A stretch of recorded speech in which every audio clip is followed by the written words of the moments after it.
Hey, ah, oh ouais, salut tout le monde, la pêche, il est 9 h du matin et on commence notre stream matinal tout de suite.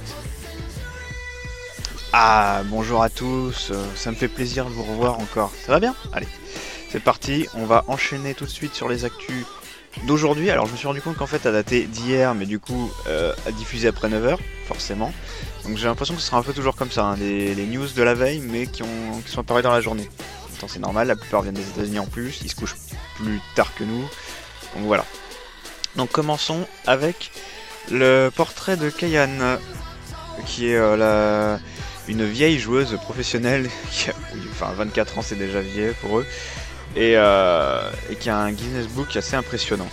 Elle a joué sur des jeux comme Zelda ou Tetris, ou encore Tekken.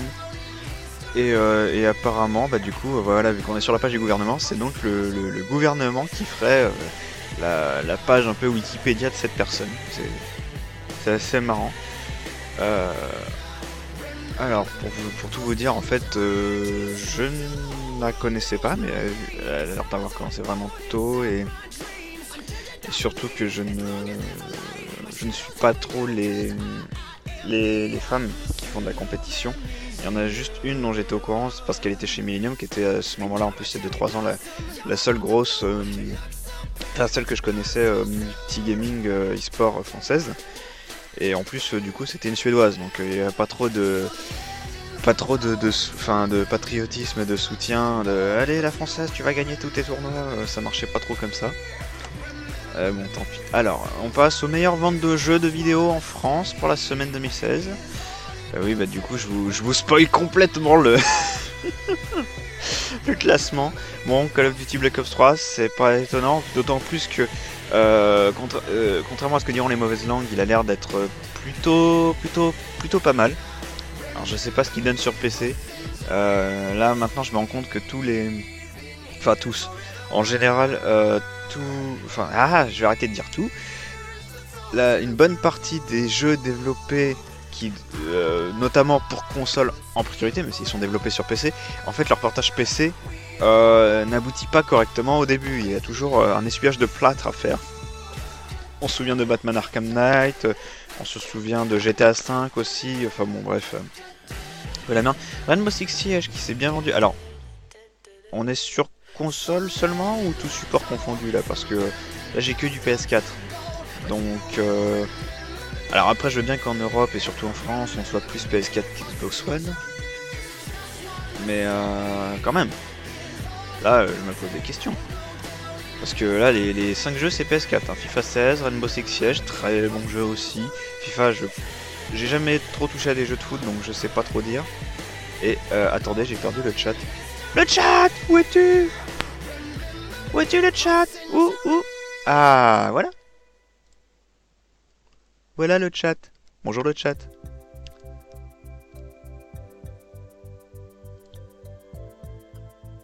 Voilà, bon. Et donc nous avons aussi Star Wars Battlefront à la 4ème place et Fallout 4 à la 5ème place. Fallout 4, bon c'est normal, hein, c'est les ventes par semaine, vu qu'il est sorti un peu plus tôt que les autres je pense. C'est normal qu'il perde un peu de vitesse dans ses ventes. Normal, allez. Jeux vidéo, l'actualité avec Dragon Cancer, le jeu vidéo qui nous met face à la maladie d'un enfant de 5 ans. Déjà c'est un peu glauque dans l'idée, mais voilà. Joël a 5 ans, Joël joue dans le parc avec son père, Joël rit et Joël va mourir. Dragon Cancer est une création rare dans le monde du jeu vidéo, autobiographique qui raconte les derniers moments du fils de Ryan et Amy Green. Et là, il faut faire une recherche qui sont Ryan et Amy Green.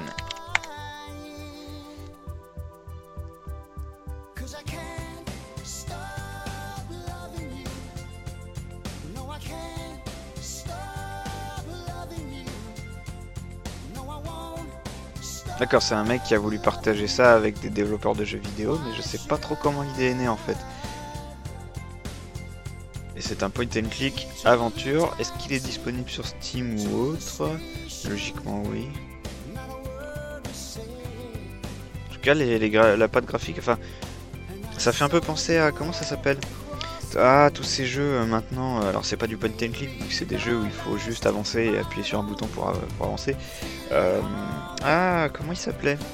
Mais si vous savez sur Steam, un truc qui te faisait refaire un tuto en boucle et en boucle, il y en a un qui est sorti d'ailleurs récemment qui s'appelle justement avec le nom tutoriel dans le titre. Mais The Stanley Parable Experience ou un truc comme ça. Voilà, c'est ça que je pensais. Donc quelque part c'est... Bah si c'est dans la même veine et que ça propose un gameplay intéressant et puis surtout, enfin c'est pas tant le gameplay ces jeux-là, effectivement je vous le dis parce qu'il y a qu'un bouton et mais en fait c'est tellement scripté, t'amènes tellement le joueur à réfléchir sur ses actions. Enfin c'est des jeux cérébraux mais qui demandent pas à réfléchir, qui demandent à qui demandent pas à réfléchir pour trouver des réponses à des énigmes, qui demandent à réfléchir pour réfléchir. Façon très psychologique en fait. Voilà. Et les 10 dernières nouveautés que je vous ai préparées en actualité du jeu vidéo, c'est... Alors, oui, je sais, on va parler des Tortues Ninja, rien à voir avec le film. C'est ça, c'est le prochain jeu apparemment de Platinum Games. Alors qu'Activision ne l'a pas encore officialisé, les premières images in-game ont fuité apparemment. Donc vous voyez la patte... Attendez, je vous zoome un peu ça. La patte cel shadée du truc. Oui, j'écoute beaucoup de Phil Collins pour ceux qui auraient remarqué. La patte cel shadée du titre, enfin des premières images en tout cas, fait beaucoup penser aux comics de départ, comment ils appellent ça, IDW, enfin de IDW Publishing. Donc voilà, si ça reste fidèle et surtout connaissant Platinum Games pour leur gameplay de Bayonetta, de Vanquish, qui était pas trop un beat'em all, mais vous avez compris l'idée, enfin des jeux nerveux, addictifs, et franchement bien foutu. On peut espérer que du bon pour cette licence, avec un peu en plus de petits clins d'œil comme ça se fait bien dans le milieu. Et surtout des suites non officielles malheureusement d'Half-Life. Enfin, plus que des suites, c'est surtout des refontes. Il y a déjà des refontes qui ont été orchestrées avec le projet Black Mesa, qui allait faire une refonte du premier volet, et des fans qui planchent sur des remakes des 2 extensions du jeu. Alors, quand ils disent des extensions, je me souviens plus exactement des noms, mais j'imagine que c'est le 2 épisode 1 et le 2 épisode 2. 2 épisode 2 qui finit d'une façon terriblement tragique, vu qu'à la fin, non je vais pas spoiler, pour ceux qui n'y ont pas encore joué au 4, ce sont des encore des tueries aujourd'hui. Même si graphiquement c'est un peu baissé, encore des tueries. Et donc là on parle de Prospect, qui est une extension standalone qui fait un peu le lien, qui va essayer de faire un lien entre logiquement du coup les deux extensions. Parce que si Opposing Force ils l'ont mis dans l'ordre, c'est la première. Voilà, sinon c'est pour faire un lien avec entre les extensions et Half-Life 2 et le potentiel Half-Life 3 qui un jour arrivera peut-être, on sait pas. Quand Gabi voudra bien nous le donner. Et donc il est en précommande sur Steam à partir de 9€ ou 10€, voilà. Et il sortira pour février 2016. Voilà, donc on a fait le tour, voyons voir ce qui se passe un peu sur Twitter. Ouais bon, Ultimate Ninja Storm 4, genre la saga est finie depuis longtemps pour ceux qui suivent les scans, mais bon c'est toujours bien, les jeux sont toujours un peu en retard de toute façon. Est-ce qu'on n'a pas autre chose sur le jeu? J'ai essayé de chercher des anniversaires de créateurs de jeux vidéo, j'ai pas trouvé.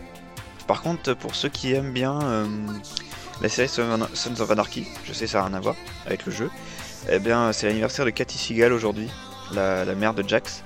Et une autre fille qui je crois joue son ex, la droguée, je sais plus son nom, Audrey, non, je sais plus son nom, la blonde. Voilà. Donc voilà, pour ceux qui voulaient savoir un peu les anniversaires, vous allez sur Twitter, vous leur souhaitez bon anniversaire, j'en sais rien. Qu'est-ce donc que ça? Mobile Gloire et tactile, iPhone 7, Final Fantasy 9 en dispo sur mobile? Si c'est pas que sur iPhone, ce serait sympa. Allez, on va voir ça vite fait.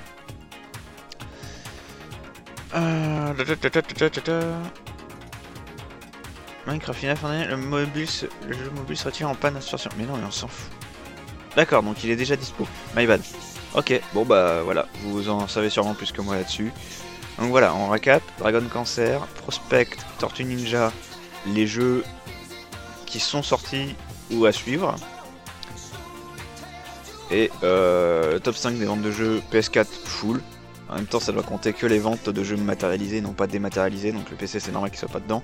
Mais on sent une grosse préférence pour la PS4 par rapport à la Xbox One. Voilà. Et le portrait de Kayane. Voilà, c'était tout pour aujourd'hui.